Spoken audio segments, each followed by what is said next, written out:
Hi everyone, అదిరిపోయే టేస్ట్తో simple ప్రాసెస్తో mutton curry సింపుల్గా కుక్కర్లో ఎలా ప్రిపేర్ చేసుకోవాలో చూసేద్దామా. ఇలా ఆనియన్స్, పచ్చిమిర్చి, కరివేపాకు ఇవన్నీ ఇలా ఫ్రై చేసుకోవాలండి. టేస్ట్ సరిపడా సాల్ట్ వేసేసుకోవాలండి. వేసి పెట్టుకున్న టమాటో కూడా వేసేసుకోవాలండి. ఆనియన్స్, పచ్చిమిర్చి, టమాటో కూడా ఇలా ఫ్రై చేసుకోవాలండి. పచ్చిమిర్చి, ఆనియన్స్, టమాటో ఇవన్నీ బాగా ఫ్రై అయ్యాయి కదండి. నేనైతే మసాలా ఇంగ్రీడియంట్స్ అంతా నేనైతే మిక్సీ పట్టేస్తానండి. మటన్ కర్రీ చాలా టేస్టీగా చాలా బాగుంటుందండి. ఇలా మనం మిక్సీ పట్టుకొని మసాలా వేసుకుంటేను.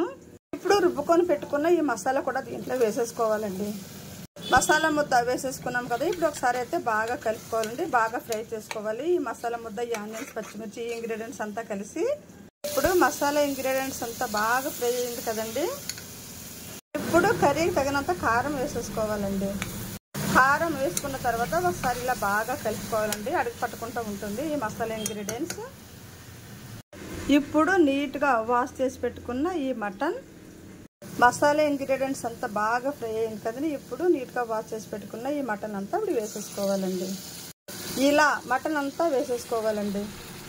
ఇప్పుడు మటన్ ఇలా కొంతసేపు అయితే ఇలా ఫ్రై చేసుకోవాలండి. మసాలా ఇంగ్రీడియంట్స్లో వేసుకున్నాం కదండి. కారం అవన్నీ వేసుకున్న తర్వాత ఇప్పుడప్పుడే వాటర్ అయితే వేసుకోవద్దండి. ఇలా కొంతసేపు అయితే ఇలా బాగా ఇలా ఫ్రై చేసుకోవాలండి. మసాలా ఇంగ్రీడియంట్స్ అంతా బాగా పట్టినంత వరకు ఇలా ఈ మటన్ అయితే ఇలా ఉడికించుకోవాలండి.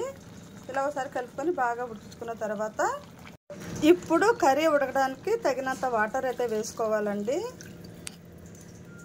ఇలా మటన్ కర్రీ ఉడకడానికి తగినంత వాటర్ వేసుకున్నాం కదండి. ఒకసారి అయితే ఇలా బాగా కలుపుకున్న తర్వాత ఒక 6-7 విజిల్స్ అయితే రానివ్వాలండి కుక్కరు. అప్పుడే మనకి కర్రీ అయితే చాలా పర్ఫెక్ట్గా బాగా బాయిల్డ్ అవుతుందండి. బాగా ఉడికిపోతుందండి కర్రీ అయితే. టేస్ట్తో సింపుల్ ప్రాసెస్తో చూసారా మనకి మటన్ కర్రీ అయితే రెడీ అయిందండి. టేస్ట్ అయితే చాలా అంటే చాలా బాగుంటుందండి. ట్రై చేయండి. మరి మటన్ కర్రీ మీలో ఎంతమందికి ఇష్టమంటే ఇష్టమైన వాళ్ళు లైక్ చేయండి, షేర్ చేయండి. నా ఛానల్ అయితే సబ్స్క్రైబ్ చేయండి. ఓకే అండి, థ్యాంక్ యూ వెరీ మచ్.